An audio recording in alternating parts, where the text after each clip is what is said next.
Good to have Lyndon Dunning with us today. Lyndon, coaching over in the Graves County girls program over there. And you're a native of Marshall County in here. Yes, sir. But how did you get into coaching? Well, I was a manager for Coach Hatcher at Marshall County back in the 80s when Marshall County basketball sort of took it and blew up. I mean, the girls were amazing. The boys started getting rolling with Barry Goeen. Was a manager there for 3 years. Got to be involved in a lot of wins. Got to be around a lot of special people like Terry Birdsong, of course Alan Hatcher, Jeff Jackson. There's a lot of winning there, a lot of great basketball, and so that got my start there. Right. Well, now you didn't play high school basketball, and a lot of times most of the coaches came through that. But that's interesting that you got in and enjoying the success that you have over at Graves County. How long have you been over there? I started Graves originally back when I first got out of college. I was actually coaching in college at Logan County for a couple of years. While I was there, Coach Hatcher's the one to help me get the job. He brought me in and said, "Hey, this Logan County will pay you like $2,000 to coach basketball, pay you mileage. You can coach So I coached there about 3 years. Then went to Garrett County for 2. And then after I went to Garrett, Coach Hatcher just decided to start coaching the girls and the boys at Graves County. He'd come back after leaving Marshall and going to college. And he called and he was like, "Hey, I need some help. I'm coaching the boys and girls." And I first was like, "Are you crazy?" It's like coaching 2 teams at one time. So I got there, I helped coach one of the middle schools they had at the time, and I also helped at the high school with the boys and the girls.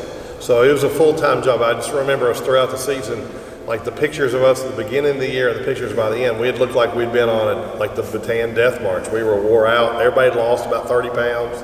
You know, coaching you don't think about it, but you've got 2 practices a day, a lot of times before school, after school. A lot of energy. Yeah, well, there was some Saturdays where we'd have 6 games, like freshman JV varsity girls and boys all together, 6 games, and you learned a lot. But it was great being around the girls and the boys, and that success that we had at Graves. And from 95 all the way to about 2017, I was at Graves, and then I came over from Marshall for 3 years where I got to help with Terry Birdsong and the basketball program there. I got to help with golf, and I was assistant AD. So it was a great experience there. And then there was an opening at Graves to come back and coach the girls at the girls, and I've been there for 5 seasons. It'll be my 6th season starting there now. This is your first experience coaching girls varsity. Varsity, yes. I went as an assistant when Alan was coaching the boys and girls. We went to the Final Four that first year. You've coached both now. Yes. What's the difference in coaching boys and girls? I'll tell you what, I don't know if I'd ever go back and coach boys. I've had more, it's pleasurable, it's fun. And we got good players, so that helps more than anything. But we've got girls that listen, they try, they work on their game on their own. That's a lot of things that you see that you didn't know back then with girls, that they've advanced, they've got more involved with AAU, they work on their skill games, a lot of them go to trainers, but they love to play, they enjoy it. My girls, it's like you get older as a coach, you know that, but the girls keep changing, they're still the same ages, but they make you enjoy being there, and they're an amazing group of girls that, every time you step on the floor, we feel like we've got a chance to win. Are they more emotional than boys? Yeah, but they probably don't go super high. Like my girls get excited about winning, but they hurt when they lose. Like I think the boys sometimes at times they feel like they can rub it off and move on quicker. The girls it stings, and which is honestly I'm okay with, because it means that they care about it, and it's a fun experience to be around them. I've got some of my girls working camp right now that have been part of my program for multiple years that have they're moved on, and now they're going to school and working in the community. And it's great to have those girls back because they enjoy the experience that we've had. Well, you're over there where there's a lot of expectations, and that's good in one way, and sometimes it gets a little tough. Yeah. You got the good support in Graves County. And we've got great fans. I mean, we played last year. I remember in the district tournament our game starts 6. I bet you we almost had a full house just for our first game. We had a great support, great following. I told the girls, I said, every time you step on the floor and you play well and you do exciting things, you're going to add to that, and that word of mouth is going to spread. And they've done a great job over the years. really relating to the community. Our girls, like I've got a girl named Hannah Glisson that played for us last year. She's going to Transy next year, and when she'd walk off the floor, she had like a group of 12 to 15 girls that just followed her. They'd want pictures with her, and they did that with the other girls too. But like Hannah was just a special kid. That hey, these girls would like want Hannah to sign their phone, their T-shirt, every game. It was insane. Like she'd go up and do something special. It was just a cult for her. I mean, and it was amazing for her. But that tells you the type of girls, because those girls want to be her, and they're eventually going to be part of our program. And the fans are amazing. Every year we play in the regional tournament, we have great following, and we go on the road, just like Marshall and all the schools do when you go on these big trips. You know, I remember with the boys back in even the days when I coached the boys, we went to Las Vegas, and I'd walk in, and there was 300 fans sitting there in the stands. You know, you'd walk through the casino to go back to your room, and there's fans playing or whatever, playing, goofing around. You're like, holy cow, It makes it nice when you got those kinds of fans. Tell us a little about your staff that you have. Right now, currently, I've got 2 assistants. I'm working on some more. We've had some changes. Just kids, people got other things going on. Their kids have moved on.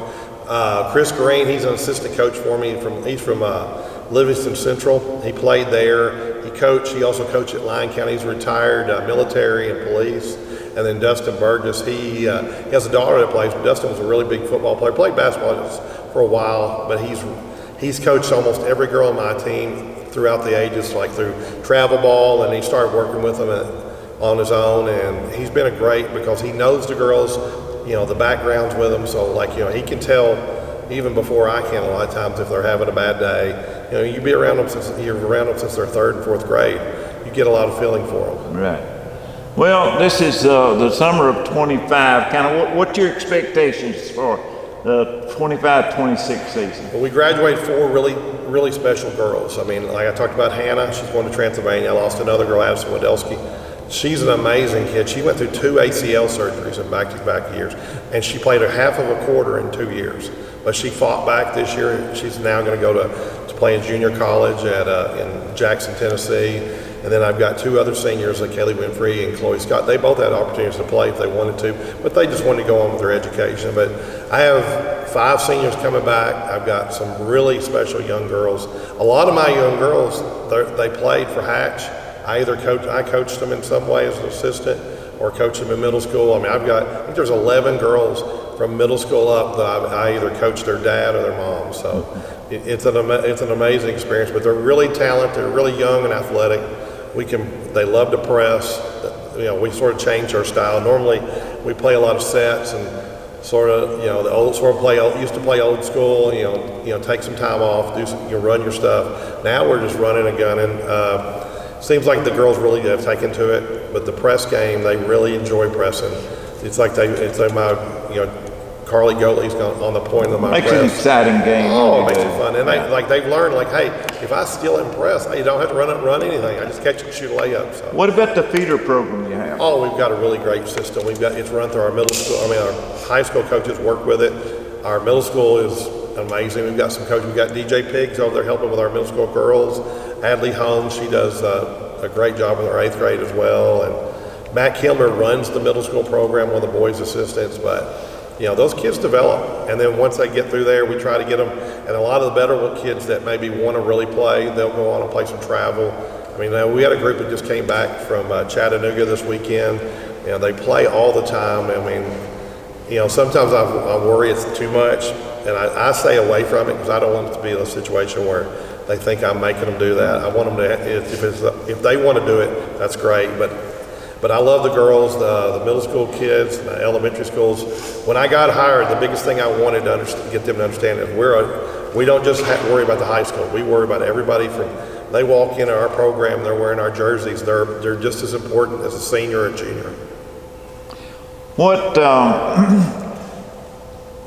You've been there for a short period of time, but there's so many things that's unusual that happens in basketball. Whether it's a bus ride or a game or whatever, what comes to mind as one of the most unusual things that happened while you coaching? Well, one of the great experiences when you work with Alan Hatcher is everyone thinks you see him and he's intense, and we all know that. But how he controlled things, I learned a lot of that stuff from him, trying to watch how he can, how he handles situations. I remember you're playing the first week of the season, you're playing Ballard or somebody that maybe at that time we were way better than, but they'd score the opening basket 2-0. Allen's calling timeout in their faces. We're like, and then I remember Birdsong doing the same thing. Like, we're going to be practicing here in the morning at 6 a.m. Those experiences like that. But the thing about Allen, it was funny. It was if the game was the regional finals, it was the opposite. Like his calmness and demeanor in the bigger games was amazing. Like if I remember me and Kelly Carwile, who passed. Kelly was an assistant at Graves from Marshall County, coached everywhere in the state of Kentucky. Kelly and I'd be like sitting here going, we need to run the ball, just hitting him with about 100, and he'd just like, calm down, slow down, let the game happen. He said, and like those are things that when you coach, you like, when you're a younger coach, you got to learn how to pay attention to, because those big moments, you have to slow it down. The games will get crazy. And then like you were talking about Jimmy Long, like crazy experiences, like doing something silly where you mess things up. We were playing a freshman game, and my freshman team was really good. I remember at Graves, and we were playing at Hickman, and I told some of my friends to come, hey, why don't y'all come and watch? We've won like 10 in a row. We're really pretty good.